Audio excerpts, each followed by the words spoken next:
Honestly, like, good at it, man. That's a good at it.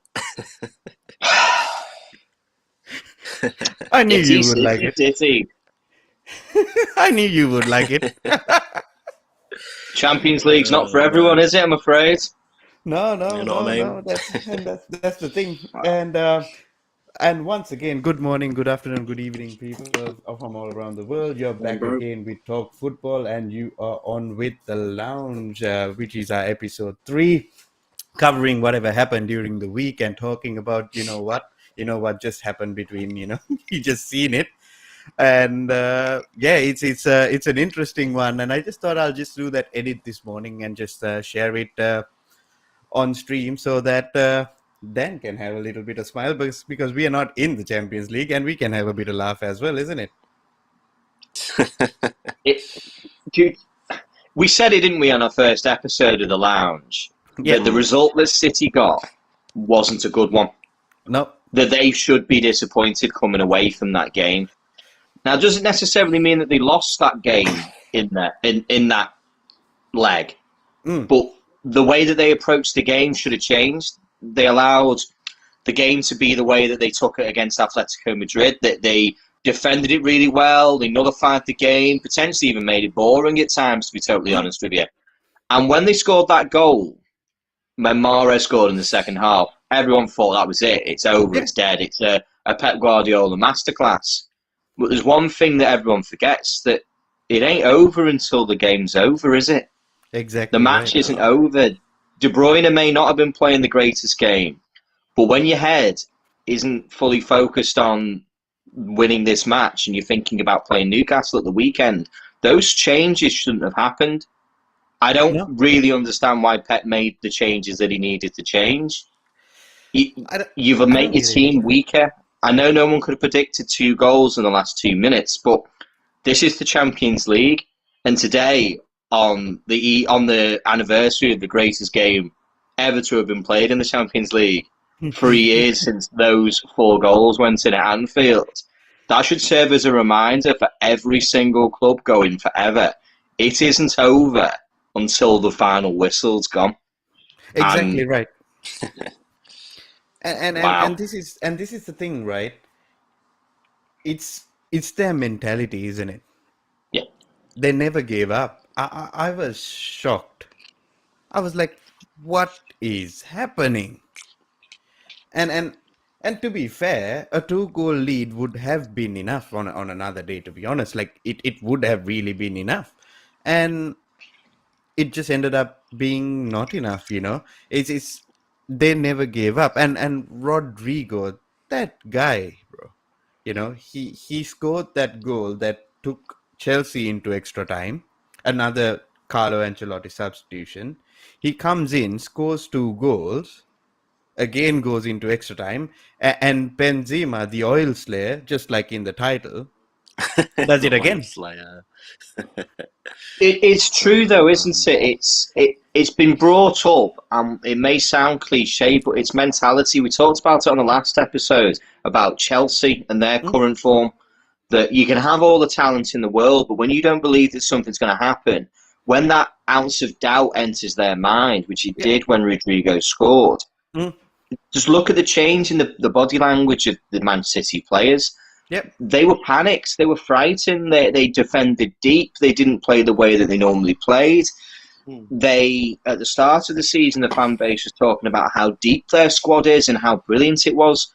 I wasn't. I said on our first episode, I said their bench doesn't really fill me with any form of dread as it used to. We used to always say, oh, Man City's got 2 first 11s. The Man City B team would probably finish top 4. But that's not the case anymore. And 100%. a 37-year-old, Fernandinho, who should have been replaced not this season but last season, isn't going to cut it for you in the Champions League. It's where we fell down against Real Madrid in 2016 when we were playing players like James Milner.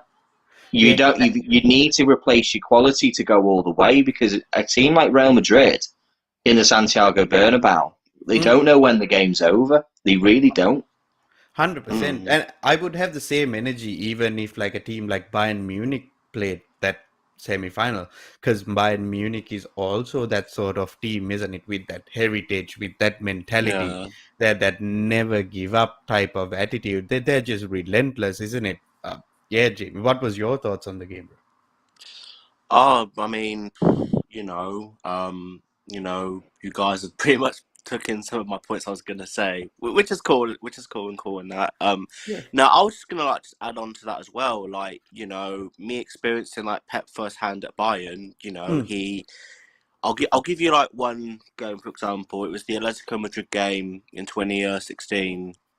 The first leg, Atletico, they completely and utterly, nullified us, like kept us to a few shots on target, and then second leg, we completely and utterly dominated them. But again, he was tinkering with like, the formation a bit too much, putting personnel in certain places.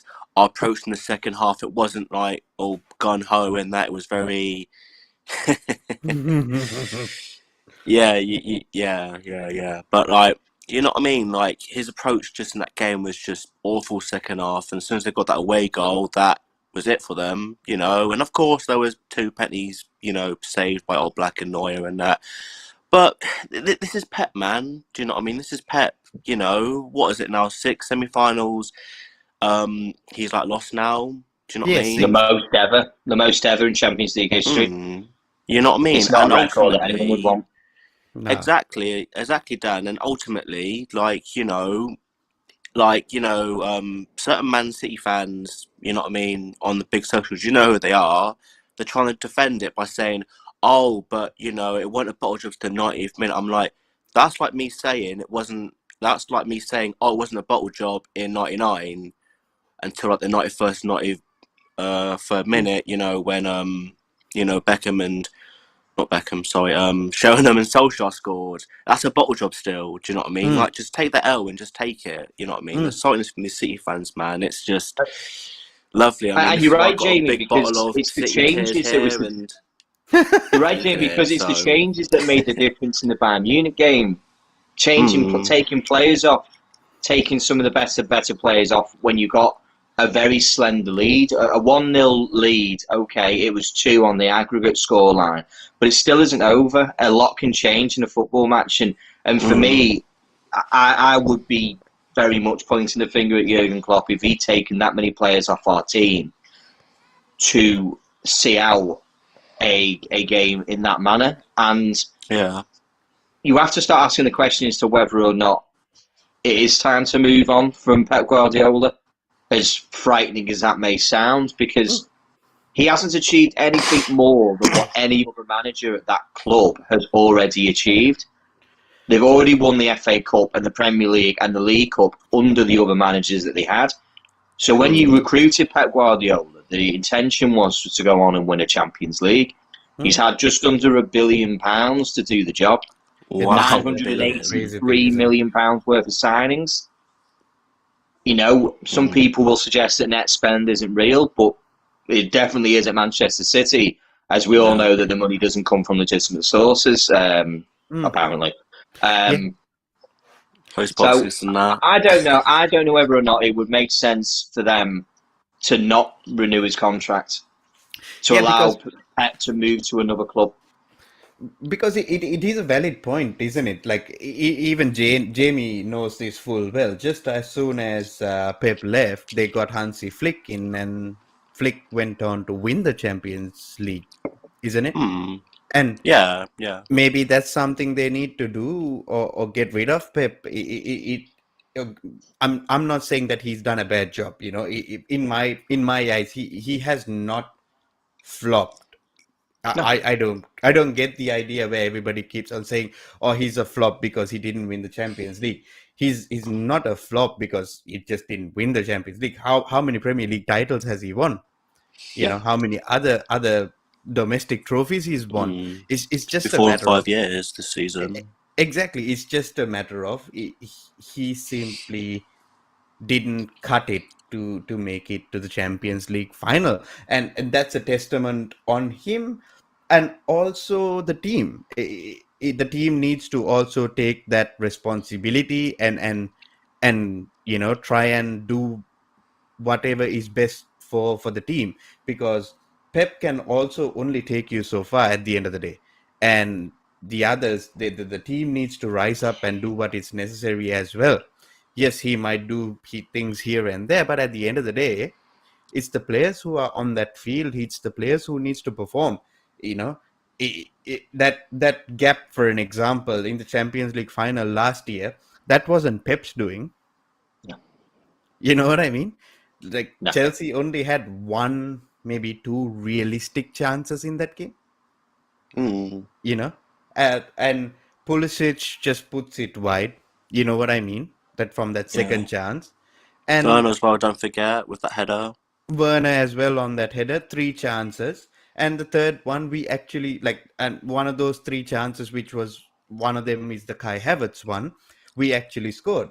And Pep's team could have scored so many goals, like, could have tried to score many goals, but it's that mentality of that Chelsea team that took them through to that. And that's where them being there, at the club being there, and have lost it and they've won it, and that's where that breeds that sort of mentality that the club pushes them through at certain points, because everybody thought Real Madrid would have been the easier way. That's what I heard when I was sat on a Discord when the draw was done, and I was sitting there as a Liverpool fan with a big old smile on my face, because, no respect to Jamie, I didn't think Bayern Munich were going to be a job for us. They were the hardest team on our side of the draw, but I genuinely felt, player for player and manager, we had the better chance of beating Bayern Munich and going to a final. So when I saw that Real Madrid were on the other side of the draw, and I was listening to a Chelsea fan tell me that they were happy, I was like, am I missing something? I know, but I thought I was missing something. I thought, like, you know, because I don't follow La Liga as much as, you know, as some people may say that they will. I don't, so I went, well, I know they're an older team, okay, but this is Real Madrid. You can never, ever write them off. I don't think there's ever a fan base in the world that ever goes, oh, we've got Liverpool. I don't think they'll ever say that. I don't think they'll be like, oh, yes, Liverpool's on our side of the draw. Because I mean, we should know. We got slapped like 3-1 by you, man. So, you know. Well, I mean, Chelsea's been there and done it with us multiple times, that they've come up against us and they've not got to a final when they've had to play us. We've had Real Madrid in our final in 16-17. Slightly different one there, because we were still very much a project. The team that played Madrid was not the team that you see today. No. A team that has James Milner as a starting player. A team that has Loris Karius and Dejan Lovren in it. Exactly. And a bench which included Dominic Solanke. I remember Dominic Solanke. There's a big old change that's come at Liverpool, which is different, but you never want to come up against these teams who've been there and done it. There's an aura around it. There's just an aura around it. And with Real Madrid, that was the draw. They were going to be the toughest team out of any, and I would have believed that whoever beat Real Madrid, if it was PSG, first time round, I genuinely thought it could have been PSG going to the final. Yeah. And that's based on... And also, like, Don Carlo as well, you know? Yeah. Forgetting the fact that they've got a manager who's been there and done it. These things are important. In all honesty, right now, probably the best manager to go to City will be someone who's been and done it.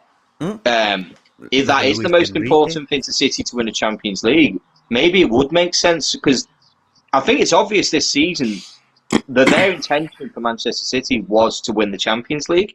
They've foregone the FA Cup against Liverpool by playing an enormously changed team for no reason at all. Like stuff from the Liverpool fan. Yeah, it was weird playing De Stefan. Like, I never understand why it's ever makes sense to play a different goalkeeper. Ederson probably doesn't break a sweat. Alisson doesn't break a sweat. No. In these games, they're not like, you know, the Leeds goalkeeper or Jose Sarr, who's, you know, under fire from shots. David De Gea, who's constantly doing something. These goalkeepers don't need resting, and he did. And that was evidence for me, or enough evidence for me, to say that they're foregoing the FA Cup to win the Champions League. They're resting their players because it's not important. The League Cup, they've never not won the League Cup. They've won it 4 years on the run. They see around. City Cup, isn't it? Yeah, it was obvious. I genuinely thought that was a clear game plan, that the Champions League was the all-encompassing trophy. Now, the fans will try and tell you it's not, but the only people who don't care about the Champions League are those who haven't won it. It's as simple as that. Exactly. And also to add on to what you were saying, like Kepa Arrizabalaga was a keeper for almost all the FA Cup games. But when it came to the semi-final, yes, we were playing Crystal Palace, but Edu Mendy was the goalkeeper. And that's just how it is. That's just how it is. 100%. I mean, Jurgen Klopp learned that lesson in the League Cup. He'd given Kelleher all the League Cup games up until then, and he allowed a question mark to go over the club, as to who was going to play.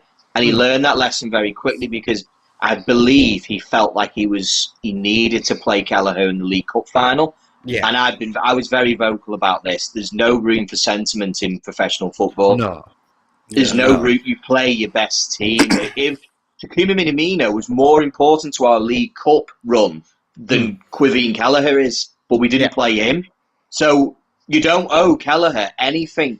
He's paid every single week to do his job. If it means sitting on a bench or if it means playing, I'm sorry, but that's how it is. If you don't, wonderfully, it worked out for us in the final, and I ate a little bit of humble pie because he had a great game. He was really, really good. But is it a risk that's worth taking? And I don't believe it makes sense to make risks, and especially if you're a young keeper. If he'd had an absolute shocker, the event got to him, he ended up conceding 2 or 3 goals. Yeah. What happens to we end up having another Karius on our hands. Oh, 100%. And this is where even I felt like everybody kept on saying after that Carabao Cup final where, Kepa comes in and misses the penalty, right? Yeah. I mean, people said that, Mendy should have stayed, Mendy should have, stayed and stuff like that. However, that was the plan going on to almost every single final we played in Chelsea, because that was always the plan. And every time when we were going into penalties, it was Kepa who comes in, does the penalty saves and does what he does. And in my eyes, I don't mind that, because Kepa is also quite a good keeper in his own right. But if he is the better keeper for penalties, I have no problem putting in that substitution. But there is also a chance for him to have a bad day, because I don't think Kelleher would have another good game just like that if he played that game 9 times out of 10. I would bet all my money that Kepa would have an enormous game on that penalty spot. Oh, 100%. And that's the thing. You take your chances, don't you? You take these risks, you take these chances. But again, this is just going back to our point about Real Madrid. This was about changes. The changes, you don't change that team.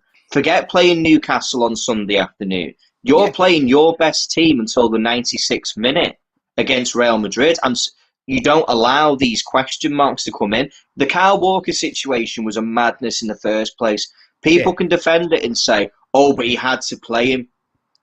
Well, he's now probably out for the rest of the season. Yep.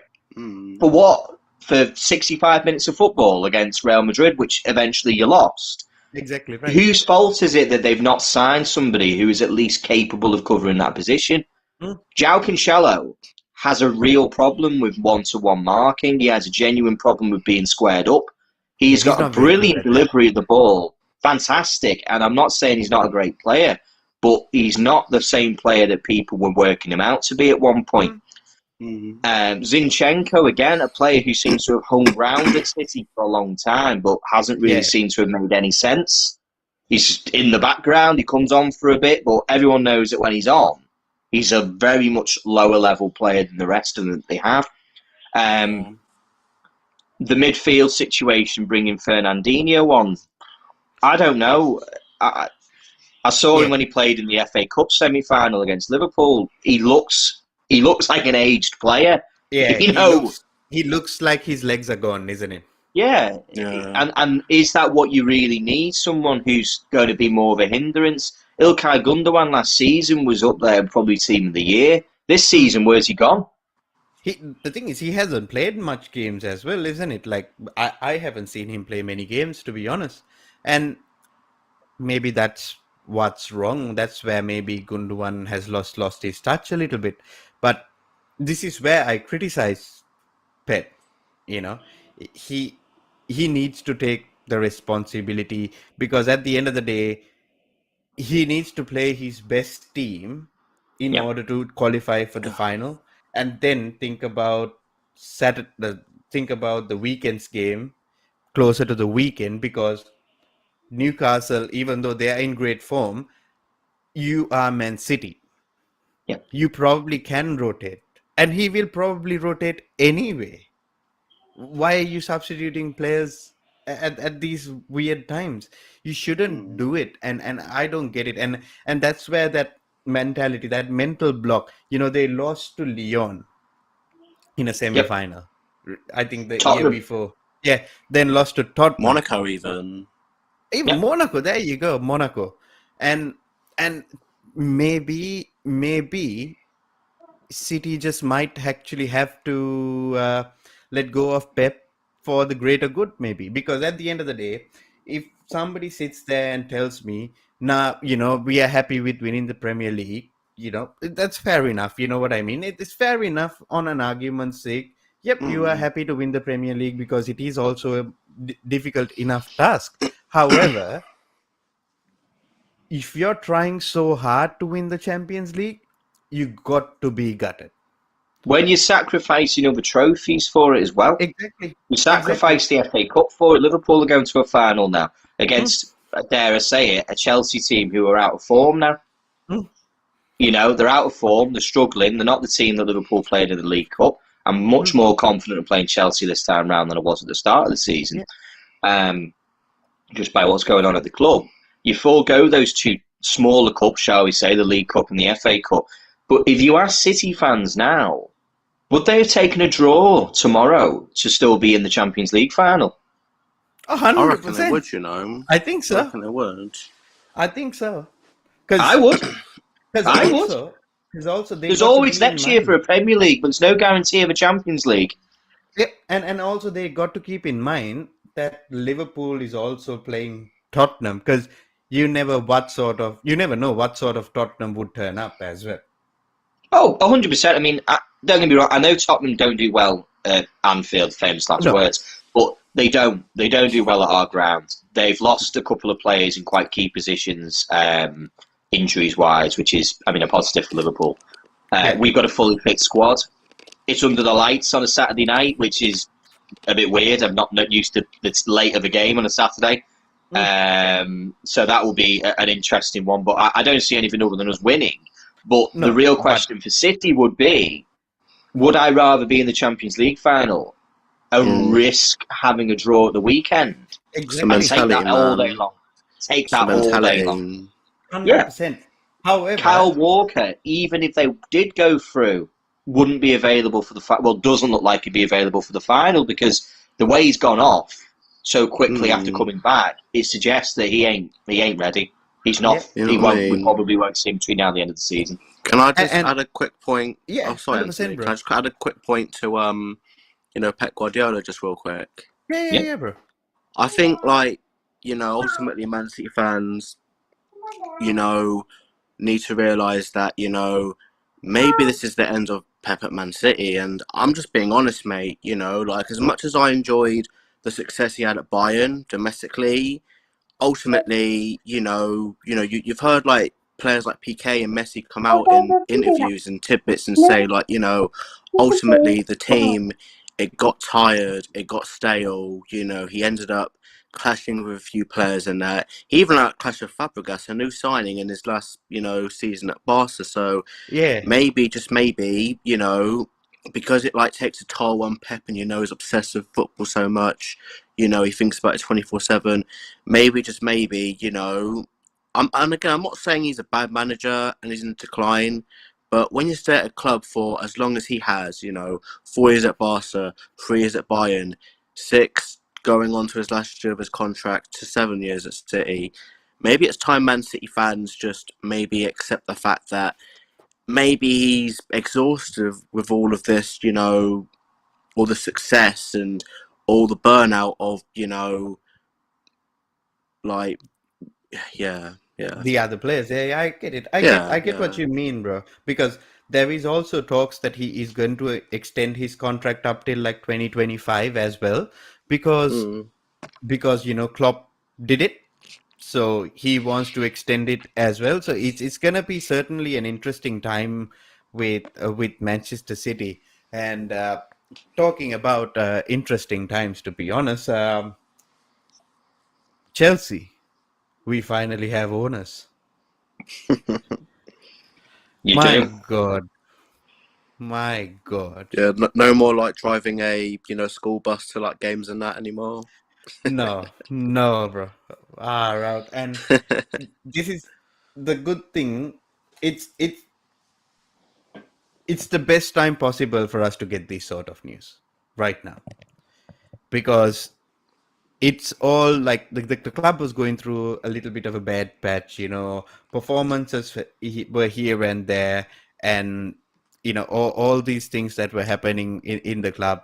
And at the end of the day, getting some sort of a news like this brings in a more stability towards the team to think about saying, oh yeah, this is what's going to happen. We are getting new owners in, and the players will also get a little bit of reassurances going forward.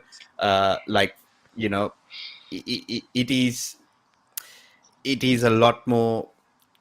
It's a lot more happier around the club right now, because it was It'll be a only. relief, won't it? It, It'll it be is that based sense of relief that you know where things are going. exactly right. And I couldn't agree with Josh anymore. That's exactly how things are going down, I'm afraid. Now, see, as I Always said, next season for you boys, don't you worry. no. As I said, I said it with chest. We are definitely gonna turn up on this FA Cup final. I don't know why. I just have this weird feeling, Mm. because if we do, it's the most Chelsea thing that we would do. Yeah. It wouldn't surprise me. That's what I'm trying to say mainly. It, Mm. Like, I it know wouldn't what it surprise me at all. surprised me. I know what it surprised me because that's how it always goes. You look Yeah, at someone, you think, I'm used to watching clubs who've lost 4 or 5 games on a bounce come to play Liverpool and then turn into like prime Atletico Madrid and the defending, and you're thinking, where was this team when they were getting done 4-5-0 against Newcastle? Mm. Where were they against Crystal Palace? But they seem to exactly right. turn up on that day. Honestly, those players It's have got no excuse to like not put a performance in the FA Cup final. No, no. they haven't. They haven't got an excuse as well, and to be honest, they've got a massive job on their hands. The new owners coming in, Yeah. number one priority is for them to start fixing up the defense and reassuring like players like Mason Mount and Reece James to get better contracts, because they're still in like their first team contracts which Frank Lampard offered them, because they just came out of the academy and stuff like that. And now that they're established, they're gonna get better contracts. So that's a positive thing, and they are looking at all these things. And I think you guys remember we were talking about it in the first stream. I said, remember, this guy Koulibaly's name would come out as soon as this was gonna go in. Koulibaly's name is gonna come up, and there, and lo and behold, his name has come up with Chelsea, which I don't believe for even 1 second, to be honest. Mm. It, It is what it it, is. yeah, it's a little bit old hat now, isn't it? Yeah. Koulibaly, 2018, 2019 was like everyone was after him, weren't they? He was Oh, the yeah. hottest thing in football, wasn't he? Him and Van Bloody hell. Dijk were in 80 the same million. box, weren't they? That's what the price is, isn't it? Like 80 million, 70 million. That's what they were talking about for Koulibaly. And then you just And question as to why none of these clubs have ever really pulled the trigger. and there must be something wrong with this guy or something like that. That's why they never did it. And so they are looking at all of these things, and it is actually a massive investment that these guys are putting in to the club. They've also got something which is not really what it's called on the whole contract. It's like an anti-glazer clause, so Yeah. that they can't take the money out of the club. that way. They can take money out, but it's only up to a certain. They can only do it in a certain way so that it doesn't hurt the club, which I think is absolutely brilliant. Yeah. With Well, it goes protecting towards the stability. It goes towards probably what's most important that Chelsea needs, which is a bit of stability. You need to stick to a manager, because changing manager eventually leads you down to a road where you've got no one left to choose from. Oh yeah, 100%. Which is pretty much where you are now, really. I mean, if Tuchel was to go today, who's coming? But then, you just go back to old managers again, don't you? Oh well, there's Antonio Conte, or but there isn't enough. There is a difference to it, though. You know why? All this, maybe whatever bad blood or whatever they would have with Chelsea because of the way we sacked them or whatnot, was under the previous regime. And because of the new regime, they can always make a better case and stuff like that. This is why I even believe that the Lukaku transfer will happen towards PSG or wherever the hell he wants to go, just sending him out, because the new regime can simply come in and say, yes, but this wasn't the direction. This is not the direction we want to go. So we do not want Romelu Lukaku. So we are selling him because of this. Maybe we might not be able to recoup any money, but we might be able to get something. That's part of the stability that needs to come to Chelsea, isn't it? They need to choose, is Tuchel a man that they're going to go forward with, which he should be. Get him sorted, find out, and then sit down and speak to him about what he needs to build the team up again. Yeah. Because you're a good team filled with a mishmash of players who don't really gel with each other. So it's time to make decisions on players and literally, have a board up and go, right, who stays and who goes? Kepa, stay or go. Mendy, stay or go. Reece James, stay. Yeah, Alonso, I believe he's going anyway to Barcelona. Cesar Azpilicueta needs to be replaced. Anderson's going.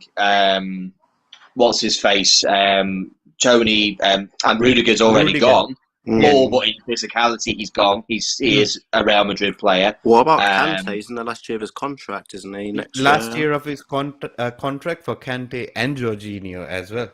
Oh, Jorginho as well. So there's a lot of work that needs to be done at the club, and I think it's going to take a few years to really bring this around again. It's not just like United. Even though you're not in as bad a situation as each other, you're both in the same boat.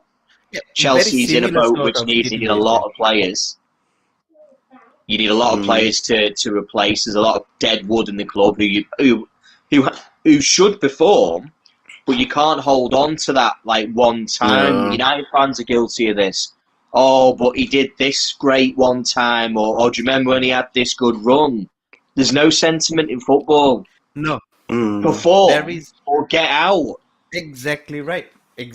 And this is what I have always been thinking of as well. Like, it doesn't matter what happens. N'Golo Conte, for an example, I think I wouldn't be upset if we renewed his contract, but his contract renewal should be maybe a maximum of like 1 year or 2 years, right? And there's always time to move on. It's not great to say, and it's not nice because you have these memories of these players and you go, oh, but Kante's been this, he's a really likeable guy. You can't dislike Kante, can you? But it's time to put that to a side and say, is Kante going to deliver us to where we want to be as a club? Will Kante take us to a Premier League? Will he take us to a Champions League? Oh, but he did last season, but this is this season and going forward. And the question needs to be asked, doesn't it, as to whether or not it's time to move forward with a new player in that position. And it's not always easy. To do that, but I think Chelsea's got a lot of players in that club who need to. The club needs to take a long, hard look at, and maybe a new ownership's the perfect time because they've got no loyalty to these players. No, and also it has always been that way that the players would not like. There is a certain bit of loyalty towards players and the clubs. However, I believe if a club can simply turn turn just straight away and say, nope, you're gonna go. If the club is showing no loyalty, I don't believe the players also don't show loyalty. I believe the players show loyalty towards the fans, but not the club. You know what I mean? No. When the ownership comes in, they're going to have to be quite ruthless. Oh yeah, 100%. They have to. Because Chelsea seemed a little bit lost in a funny way. I don't know. Maybe I'm misreading it a little bit. It's weird to say about a team who won the Champions League last season, but they just seem a little bit like they haven't got a direction. No, it's basic. It's not lost per se. It's just a matter of certain things weren't done right. Like, for an example, the recruitment has been horrendous. But the club's idea was to always go in this sort of direction. And that's where the problem lies, right? The club, in order to go in that right direction, they didn't ship out players according to the managers they were bringing in. If they wanted to play a sort of football that Tuchel wants to play, they probably should ship out players like Alonso, players like SP, or all these types of things. They need to ship them out because he wants to play like a possession game with a lot of ball retention, good passes of the ball, accurate passes of the ball, where Alonso, all well and good. If he wants to play his wing backs very high up the pitch, he can't do that with a player like Alonso, because if Alonso is high up the pitch, he will get you the goals, like no doubt about it. He'll get you goals, he'll score you free kicks, he'll put some good deliveries in. But if somebody gets in behind him, he does not have the pace to track back and stop that player. And 100%. And just on those players, it's a good point to bring up that it was used quite as a shield, especially on early in the season when you did lose Reece James for a few games within the season, and you've unfortunately lost Ben Chilwell to a very disappointing injury. Which it's very unfortunate for Ben, though. Yeah, of course, incredibly unfortunate, but these things do happen in football. And you just think that when they signed Lukaku at £100 million, it would have made sense potentially to have gone, what do we really need? We've already just gone out and bought a player who's a goal scorer in Timo Werner. So we're already telling Timo, oh, you're not good enough, so we're now replacing you already with Lukaku. Yeah. And then he's coming in, he's not good enough. So I don't know how that makes Timo Werner think. So it would have made sense potentially to have at least look to have found, and they are out there, cheaper alternative who can play a style of football. If it's so important to your club's philosophy to play that way, which I've been told so many times for Chelsea it is, that they couldn't possibly play without five at the back. Because I brought it up. I've been critical. We can't play other than five at the back. That's the problem. There you go. So my point exactly. I said, well, I originally brought up. I said, well, it's Tuchel's fault, isn't it, that he decided to continue playing five at the back when he doesn't have the assets to play that way. If you can't play that, if you don't have the players, you have to play a different style of football. Yeah. He didn't. So then, if it's not his fault, the issue is the fault on the club. Exactly. Who didn't? Where really the important role was to have enough supply of players to allow you to continue playing a style of football, especially if the five at the back is so important to Chelsea. And they are out there. Liverpool picked up Costas Tsimikas for £15 million. They don't have to spend £50 million. They're out there. You just have to go looking. I mean, the club's philosophy, it's been a mess, And I'll tell you why we have to play that three at the back system, right? Yeah. Because if we're going to play four at the back, we could have played four at the back if it really was Ben Chilwell back there. Without a problem.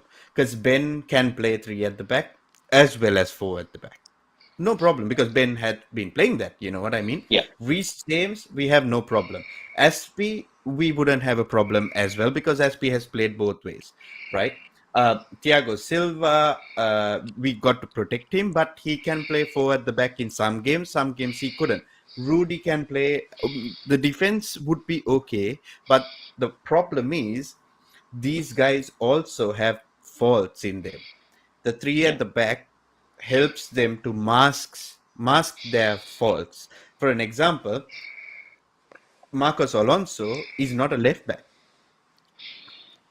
He's just a wing back. That's the problem. So Thomas Tuchel has to only play a wing back system because we don't have anything else. You know what I mean? So that goes to show towards the recruitment that exactly. I'm hearing about people saying, "Oh, we need to be getting Tchouaméni," which I genuinely, the only way Chelsea, Arsenal, United get a player like that is if Madrid and Liverpool don't want him, basically. And I don't think that actually fixes the real problems that Chelsea would have, which is the goalkeeper situation's fine, but you do need to sell Kepa. He's too expensive as a backup goalkeeper. It's as simple as that. He has to go. You can't have a £70 million backup goalkeeper. That's insane. Try and get 25, 30 million for him from somewhere, and send him gone. Going looking at your right back situation, you need cover. You're going to need someone to cover because if Reece James has another season where he does show injuries, and I'm not trying to be a doomsdayer, but who's to say that this isn't how he is as a person? We don't know he does get injuries. It happens. Yeah, exactly right. So you need to look at it that way and say, right, you need to cover there. You need centre backs, like a few of them. Oh yeah, probably 100%. 2. Oh, more than 2, I would say. Yeah, ideally 3, but you definitely need 2. Then you're going to need cover at left back because poor Ben, after his injury, was it an ACL? It's an ACL. Yeah. I hope he comes back and does a Virgil van Dijk, and he's not like he's ever been away.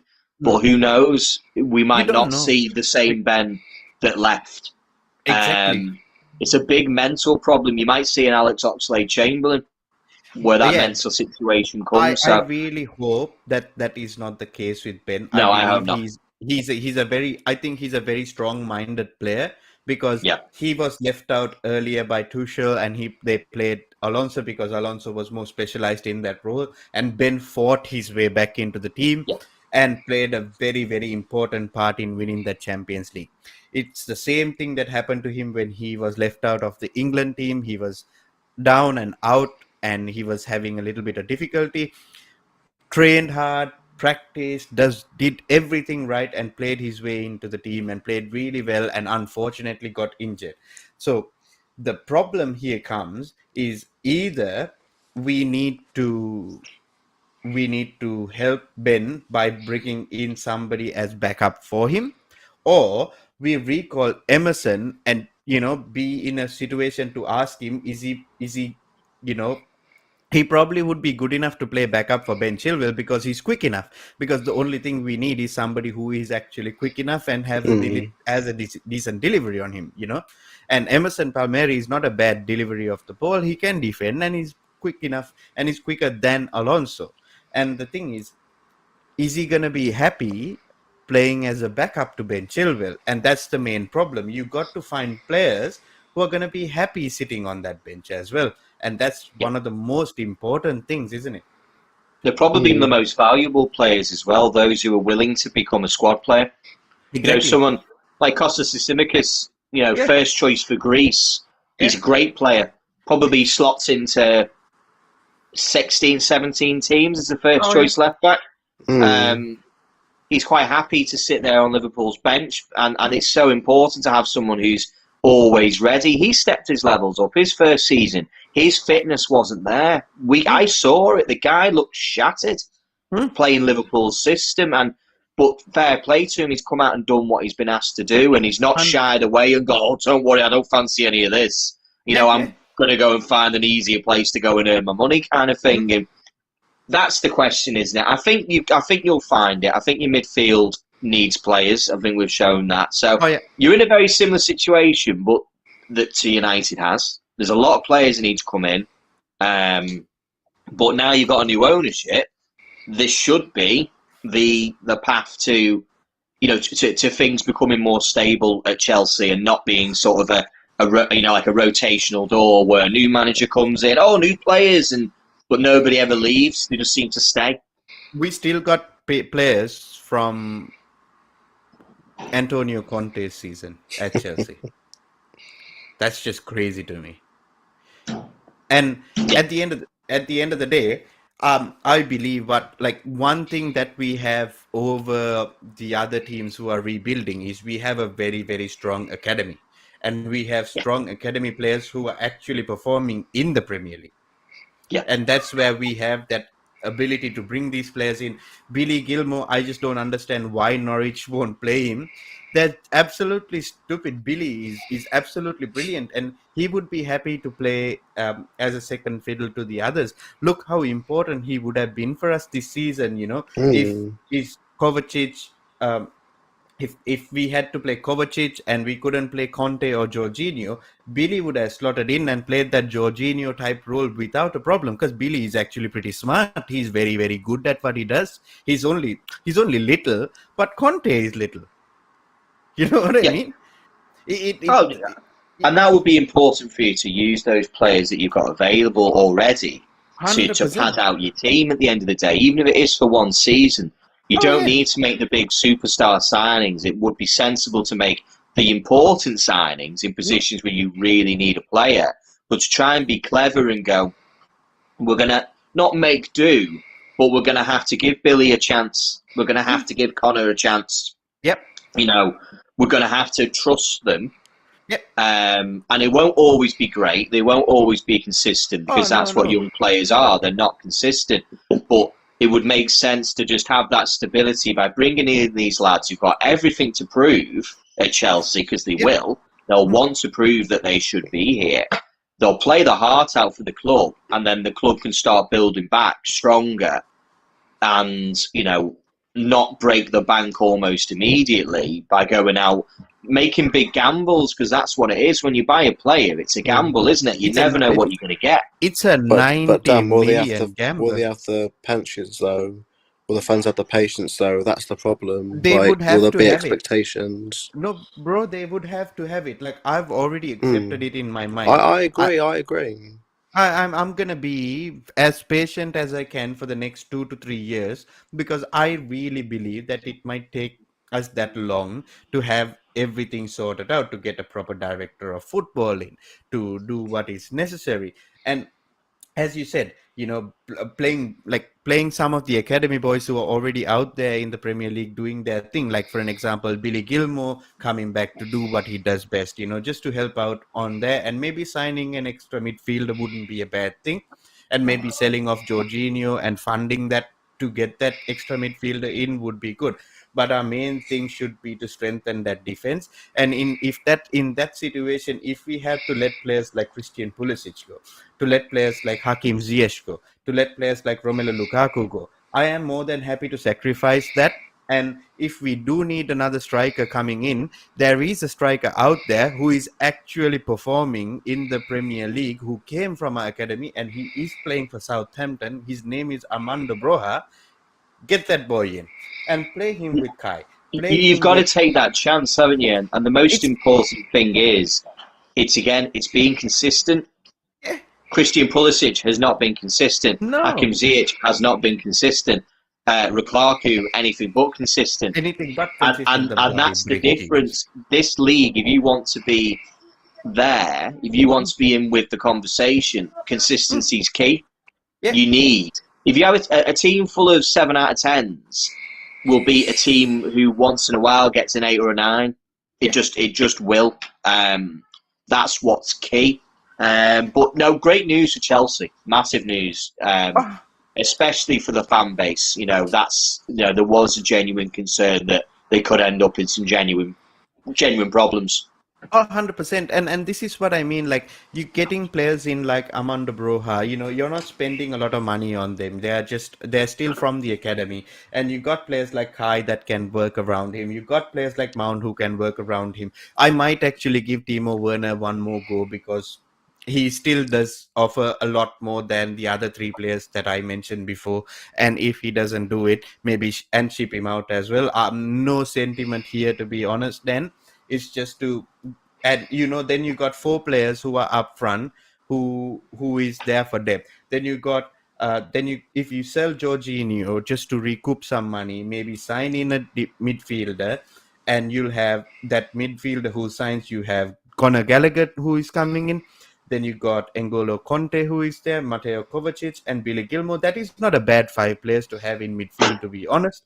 And then you go and fix the defense.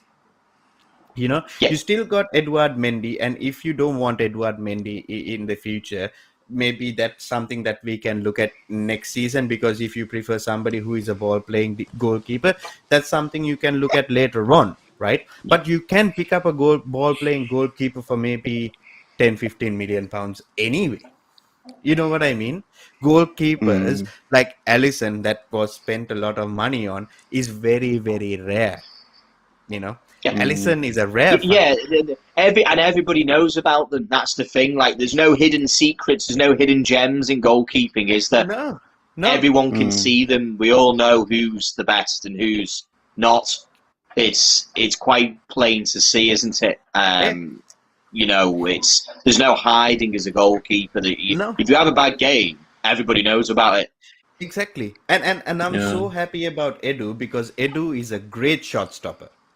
Yes, he's really good. It's the only thing is his distribution is the bit of a problem. But I always value the shot stopping than the distribution, because I like my old-fashioned type of goalkeeper. However, if that's not what Tuchel wants, if he wants a shot stopper who is also a great distributor of the ball, you have to give the man what he wants. Yeah. At the end of the day, you know what I mean? Yeah, eventually you have to, but it's about priorities, isn't it? That's what the priorities need to be. It's those who are going to cut the mustard and those who aren't, and the priority positions need to be replaced. And this is what I think it's for me as a Liverpool fan. I see it so much more clearly now because I've been through it, that I realise that to be where we are is not a 1 or a 2 season thing. Oh no. And for when I'd seen things on socials and Twitters and stuff, United fans, similar to Chelsea fans, because you've been spoilt in a way that you've had such incredible amounts of spending power to be able to come in and purchase all these players. But we're in a different time now, and it's not about who's got the most money; it's about who's the most clever in the room. Yeah, and also, how long did it take for Jurgen Klopp to build his dynasty in Liverpool? For us to expect that from Thomas Tuchel is absolutely a madness. Just because he won the Champions League within 6 months doesn't mean that he's going to achieve greatness within the next year straight away. It was Rafa Benitez won the Champions League in 1 season. Exactly. With Liverpool, with a team that's worth for Europe. Won a treble in a whole year, mate, Yeah. So it can happen. And it doesn't mean that they then go on and continue the greatness. That's the thing, is we all believe that a graph is only up, and it can also go flat, it can also go down. It's Tuchel's won the Champions League, but people will have to look and say, if Tuchel doesn't, the performance, if he gets backed, he gets the players he wants, and the performances don't improve, then it needs to not be sentimental again. Needs to go back to saying, thank you for the Champions League, but we now need to move on. That's what I would do. Please get out. But we're not going where we want to be as a club. We've backed you. We've given you 2-3 seasons. We're not back to where we want to be. Consistency-wise, we might need to consider moving to the next project, and that's just football. And that's what I mean. And he's also man enough to understand that he is a very, very intelligent guy. And he would say it as it is. He would take responsibility when it's actually his responsibility. Doesn't come out and hide. I've never seen a manager take responsibility the way he does. It's very rare to see. He just came out and say, sorry, we did get lucky today. However, I did get these things wrong. But the team came on together and won the game for us. And when it goes bad, he does the same thing as well. And he's more than honest with these players, and he does what he does. And I'm so happy to have him in our team, to be honest, moving forward. And I believe even the owners who are coming in are very, very impressed with him, the way he has handled the situation, the way he dealt with everything. He has also been going through divorce in his personal life, which can also be hard as well. To go through all of that and still be third, play almost every single final that is possible this year except the Champions League final, and be in the position we are in with all these turmoils, new owners coming in, facing the cameras every day. I have nothing but respect for this man because of what he has done, and anybody saying otherwise, I think they're idiots, to be honest, because it's difficult as it is. You got to look a bit further, haven't you? There's a lot of projects going on in the Premier League. Chelsea's isn't the only one. No. Spurs has got one. United's got one. Arsenal's got one. Leicester's going to need one. There's a lot of projects just in one season. I genuinely don't think we've ever seen a season where there's so many incomplete teams. There's so many teams who aren't at the peak of their powers. There's two who will probably pick up one. I mean, I even think City are probably going towards a phase of a rebuild. A little bit of a rebuild, isn't it? Yeah, Haaland sounds a bit like a Lukaku signing. It's the kind of signing that you bring in when your club's complete, everything's perfect, you've got everything that you need, and they have a number of weaknesses in a number of key positions. And it's a question to be asked as well. You don't know, because Haaland's got a bit of an injury-prone situation as well, and Jamie might know a little bit better than us, to be honest, because I don't profess to know anything about Bundesliga because I barely watch it. I don't watch the La Liga as well, to be honest. I have no clue. I mean, I don't come here to say that I do watch it or act as a expert in this. The only thing that I watch is the Premier League, and that's what I know. And at the end of the day, with the news that Kylian Mbappe might be staying at PSG for the next 2 seasons, would that mean that Haaland might end up at Real Madrid? What would City do? Whether City would go back in for Harry Kane? These things are exactly, and these are things that are very important for these things to happen. And thank you, Josh, for staying with us as well. Hope to see you back again soon in the stream as well with us, having your say, to be honest. And at the end of the day, this is what I feel like what might happen. And for me, I am content as a Chelsea fan, and I am happy. I'm obviously in the real sense, I am not happy as a Chelsea fan because I view this season as a failure. And if I didn't view it as a failure, I can't be honest with myself. But if I put context into it on what we have gone through this season and what our manager had to go through, what the club had to go through, and all these things, because it's unprecedented that what has happened to us this season. And it's very, very rare to see something like this happen. And for us to still be in a level where we are still a little bit competitive and to have the form drop here and there is actually understandable in my point of view. And for me, there is no better man to carry us forward than Thomas Tuchel right now. And I would really love to see what he can bring to the table if he has his way with this team to compete with the likes of Pep and Klopp. I said it in the previous stream and I'll say it again, bro. I don't want to win the Premier League after Pep and Klopp leaves, because I want to win it when they are there in this league. I want to be the best when we and I want to be the best by beating the best. Yeah, and why wouldn't you? That's the point. It's always leveled. It'll be leveled at Liverpool that if we win the Champions League, it was because we had an easy run. That's what will be leveled at us. Oh yeah, 100%. I genuinely couldn't care less. At the end of the day, the only club that we have to beat now is Real Madrid. They're the one who was hopefully the second best team in the Champions League. Villereal did their bit, So, like you say, you want to be able to say that the club is able to compete even at the very highest of levels, and it's not just because they're not here anymore. It's now our time. It's why I'm very pleased that Klopp has been able to do it while Pep's still here. Exactly right. With the Premier League, to show that when that conversation comes up, he is able to compete with those managers. Yeah, and also to be honest, Dan, like how proud would you be to say, yes, we in the Champions League? I like in my personal opinion, I believe that Real had to go through a harder knockout stage to get to the final, but I believe Liverpool had a harder group stage to come into the final and then go into this way. But at the end of the day, how like if you look at it, you played the hardest group, which is the group of death. Then you played Inter Milan, right? Then you had the giant killers in Villarreal. Did you Benfica was next.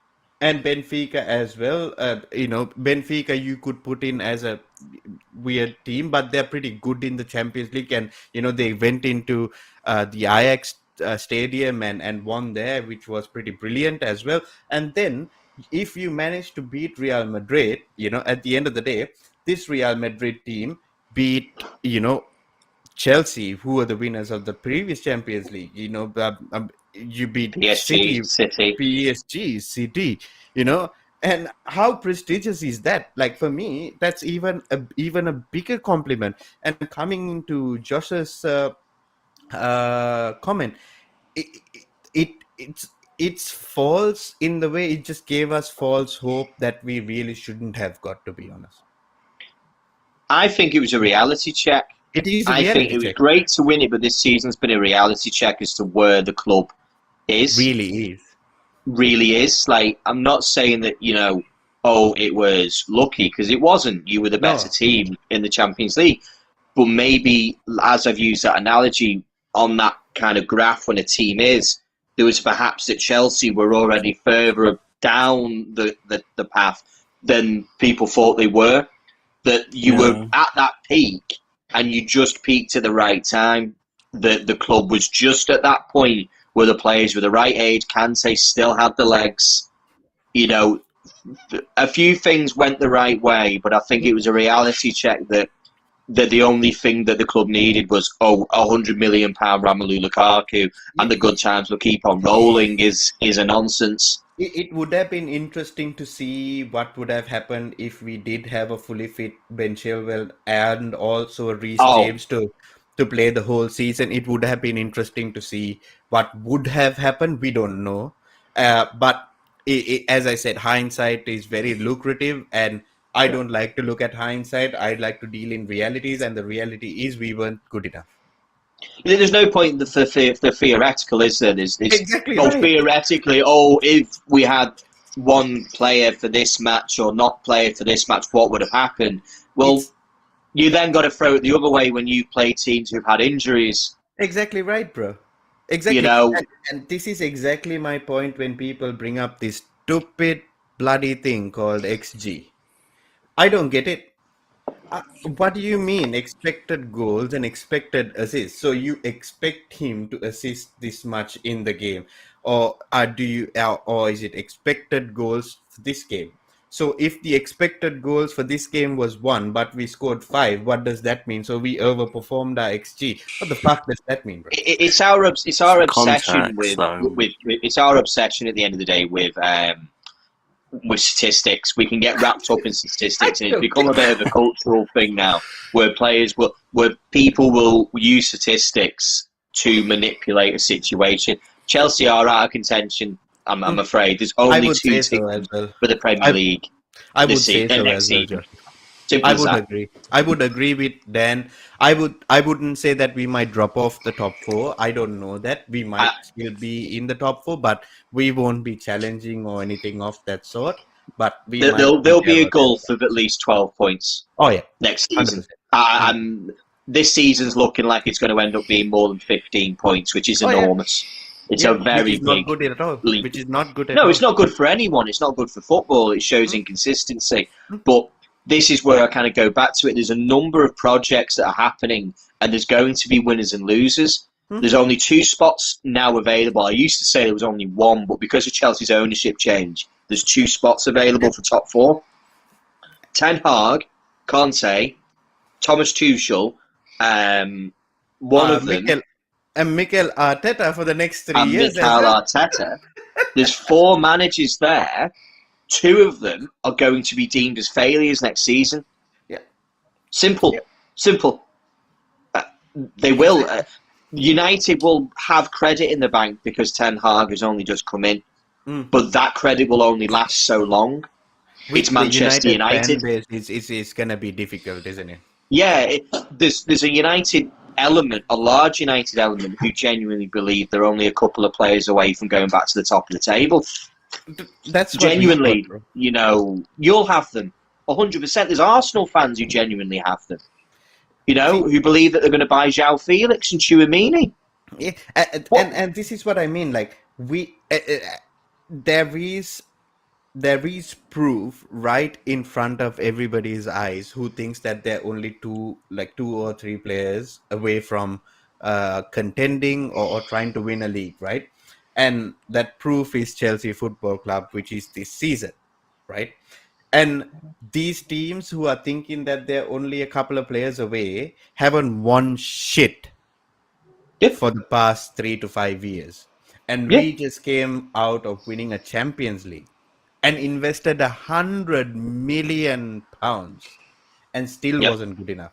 If you think you're going to be good enough with 2 or 3 players, I believe you need to take a hard look at yourself, because at the end of the day, at Arsenal was only playing 1 game a week.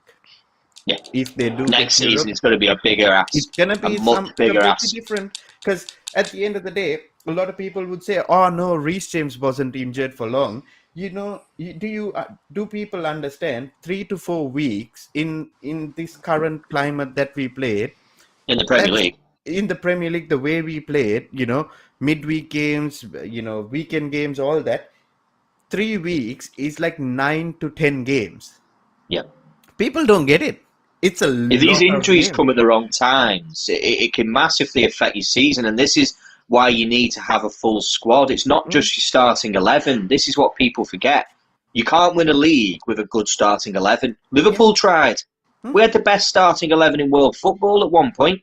Yeah. Everyone said it. Everyone, the Mane, Firmino, Salah, Van Dijk. We were the best 11. But when you looked at our bench, there wasn't much coming on. No. There isn't. And now, with the consistency of these teams, with Liverpool losing 2 matches and drawing 4, with Man City losing 1 match, losing 3 matches but drawing less than we have.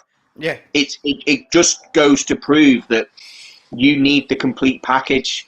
It's not moments that are going to do it. It's a package. You need everything. Yeah, and at the end of the day, then you guys strengthened in January in order to be competitive across the board, not just in one competition where you guys actually prioritized like the Premier League in previous years. Why you didn't go for the other cups and stuff like that is because you simply didn't have the squad to cope with that pressure.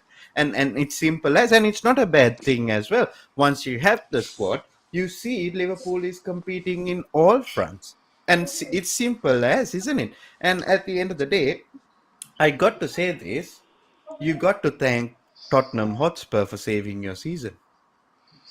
You got to give them a little bit of credit, man. Because I would also like to thank Manchester United after Ralph Rangnick's comment suggesting that he wanted to sign Luis Diaz. Yeah. And United fans, I just want to say, he's wonderful. He's a great player. He's a great guy. He's a match changer. He's committed.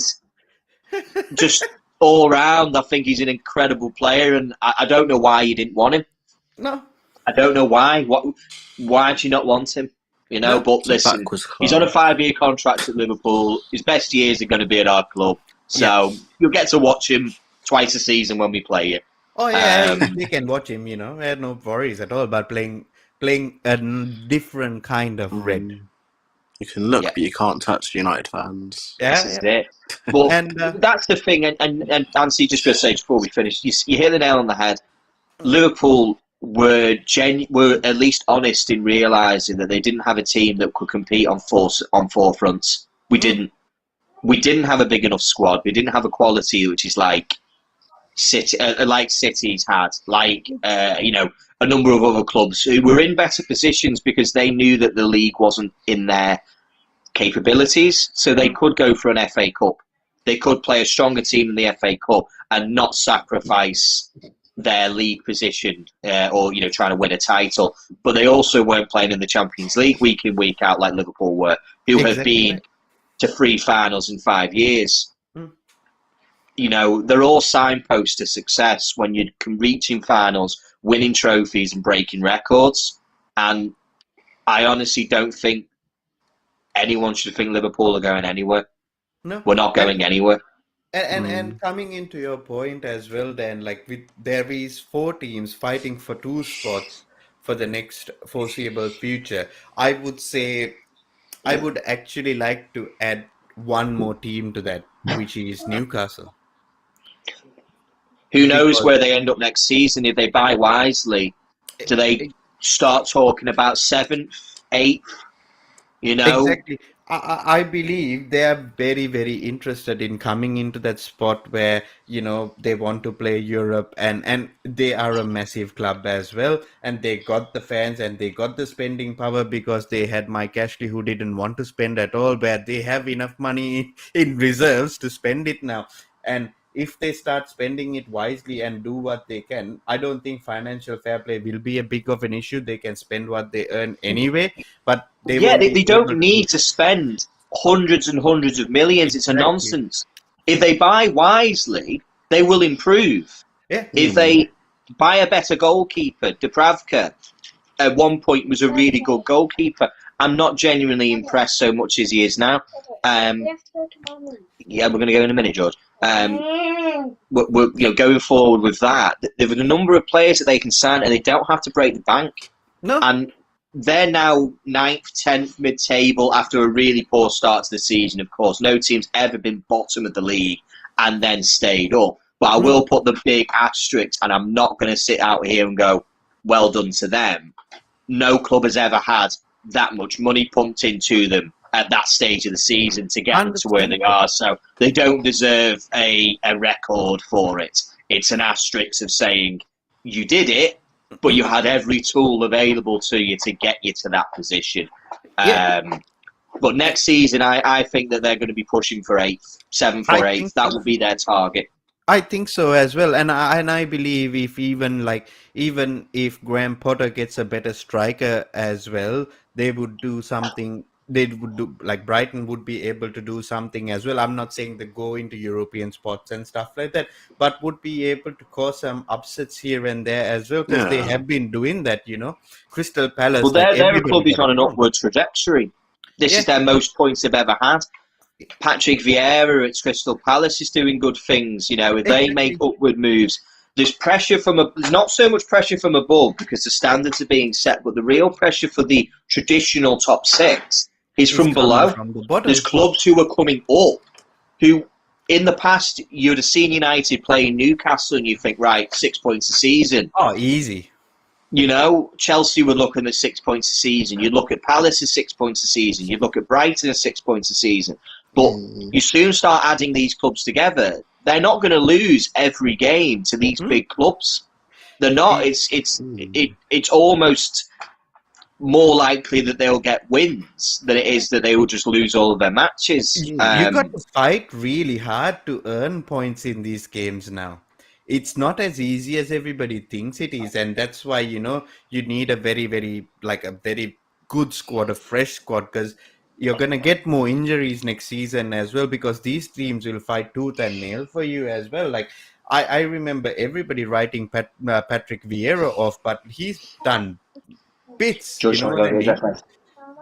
Well, I'm on YouTube.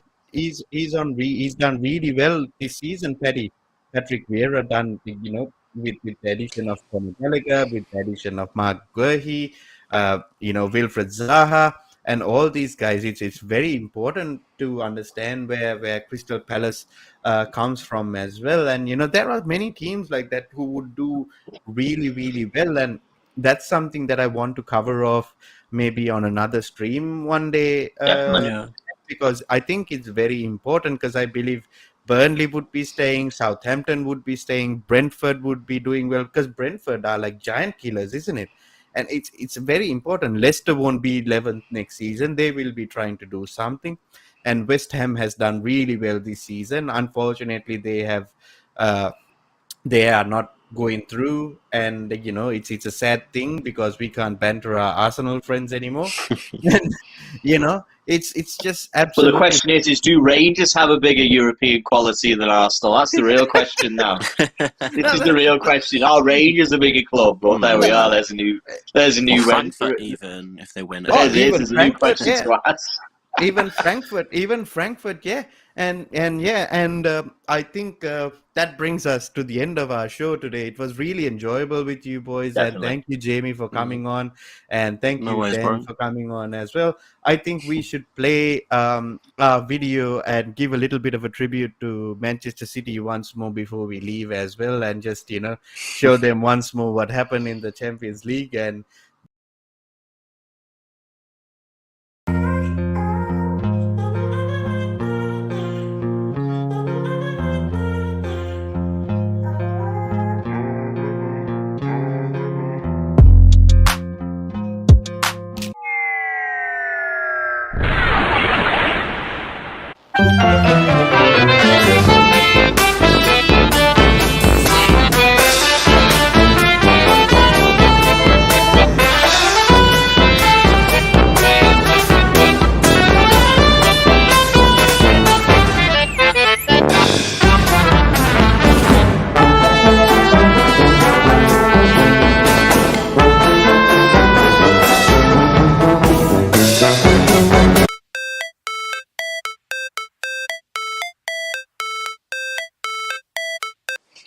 that Carlo Ancelotti thing gets me all the time, to be honest.